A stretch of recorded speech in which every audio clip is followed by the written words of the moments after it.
Hi, this is Dr. Knotts, and I want to talk to you today about why phones and technology is so addictive. It's very common, everybody knows it, that when you go places today, people are more interested in their phones or their technology than they are with the person sitting next to them.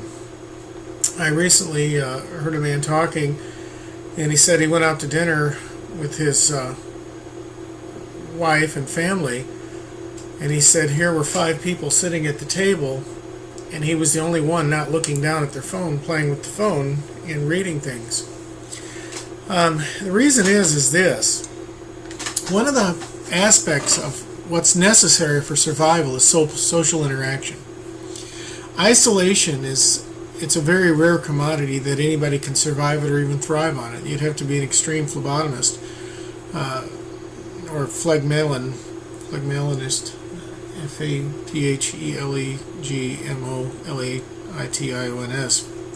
don't know how to pronounce it. In order to survive and thrive like that. In the social hierarchy of needs, we all need social interaction. This is why when we get together as a family and stuff, prior to the days of technology, people would converse. They would go out and do things. They would have fun. They would find ways to interact with each other. It's a primary need that we have. The Bible talks about how in the end times the love of many will grow and wax cold. People will become unsocial, unsociable. They'll become cold-hearted towards one another. I believe the great reason for this is because of the technological era that we're in. People have replaced social peers with their phones, with the videos, the entertainment industry. You see, when you socially interact with another person, your waves, your heuristic, or what we'd call the bioalgorithms of your body that you project as well as receive, will attach. It's called a yoke or a link. And you will psychologically, physically, spiritually link with whatever person, whoever it is, that you're interacting with. And it becomes a symbiosis to where you both draw and give to each other. And it creates a healthy environment. It creates the ability to love. A person that does not have positive social interaction will not learn how to love. They will not learn how to give nor receive it. But what's happening today is rather than parents taking the children out and raising their children out in the parks and spending time with them and carrying them, interacting with them in their daily activities, teaching them how to wash dishes, how to mow the lawn, how to wash the car, simple things of life.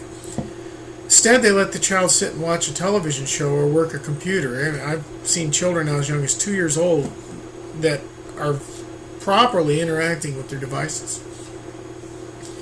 What happens is you will link to a soulless object. Phones do give off an algorithm of wave frequencies that you will attach to. We're basically a system of a composure of waves, and they attract and give to other things around our environment. The stimulus, we're part of it, but we also receive.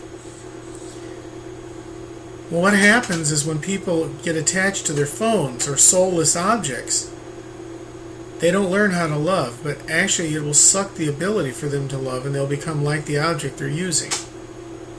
It creates a selfish environment, one that's constantly wanting to be fed or neutered to or catered to, and what's interesting is it divides people. It takes away their desire to interact with others.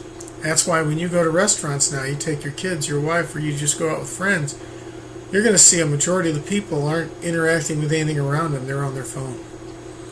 So as a result of technology today, the love of many has waxed or grown cold. So this is Dr. Knotts, and I would encourage you today to put your cell phones down, to seek human interaction, to seek facial interaction, to become a soul winner, to begin caring about people again, loving your neighbor just like yourself. And neighbor, by the way, a man says, "Who is my neighbor?" to the Lord Jesus Christ. Well, unto the Jew, when you are close enough to recognize the person's face as being a human, that is how you know your neighbor. So you're supposed to love your neighbor, those you see as being human, just as you would God and as you would yourself. So love God, love others. Begin interacting with them. Make your children take away their devices. Not permanently, but take and make them take time to be with you at the table, to be with you in the environment, to interact. So Lord bless you as you seek to endeavor to know Him. This is Dr. Knotts, and on the dangers of technology today.